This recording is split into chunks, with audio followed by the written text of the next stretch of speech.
War.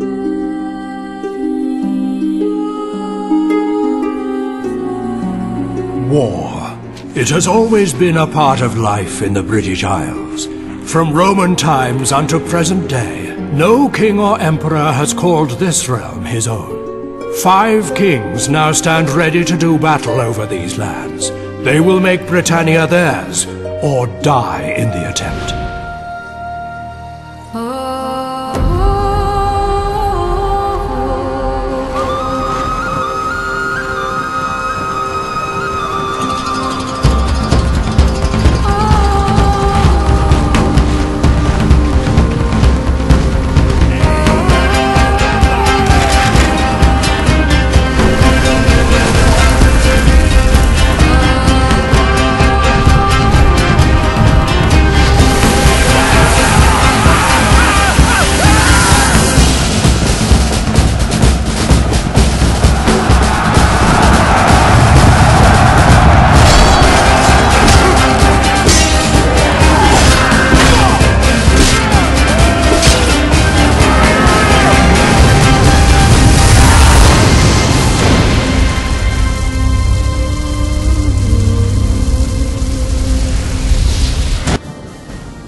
Welcome, this is Great Dictator with my 3rd out of 4 reviews for the Kingdoms expansion pack.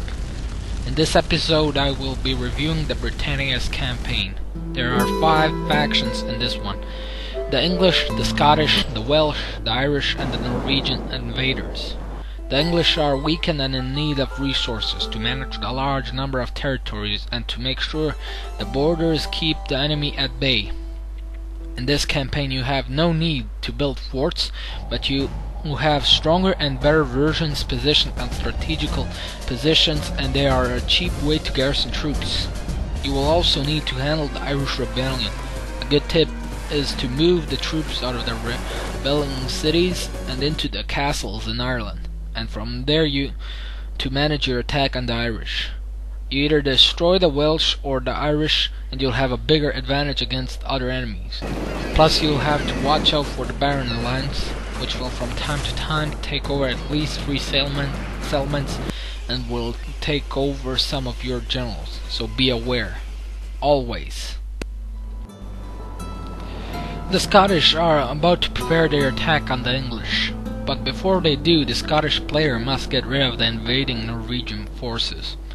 The Scottish player will probably use mostly Highlander units most of the time, even when you get strong units, cause the Highlanders are a good way to weaken the enemy before the stronger units arrive and beat up the enemy.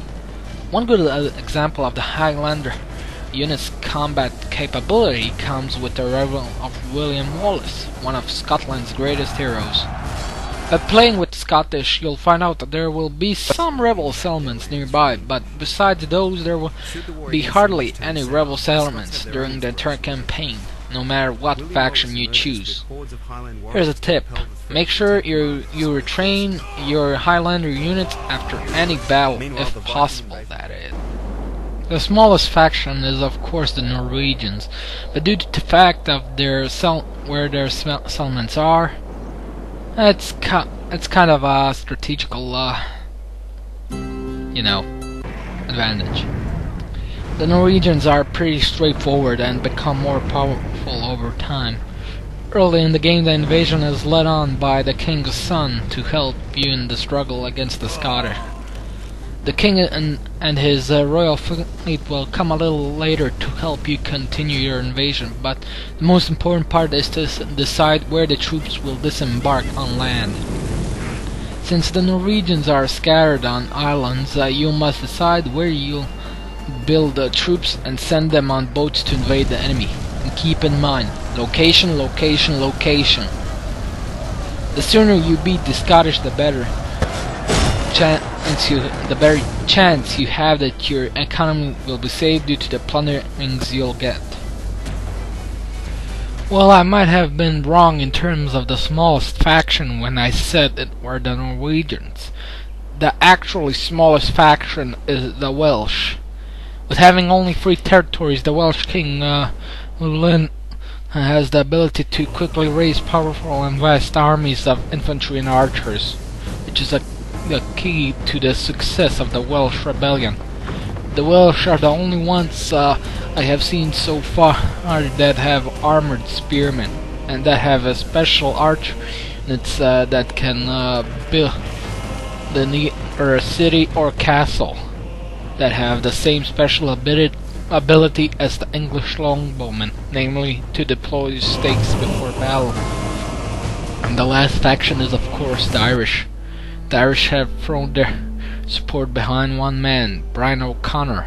You must fight the English off your lands and reclaim what should belong to the Irish, and more. Since you're on an island, you have a tactical advantage, but they lack heavy infantry, especially in early periods, so you will probably take a liking to making light infantry. And just like the Norwegians, you have to choose carefully where to disembark your troops. Well, that's it for this episode, people. Please join me in the next and last episode of my Medieval 2 Total Wars Kingdoms Expansion Pack reviews, in which I will be reviewing Total War Teutonic Campaign.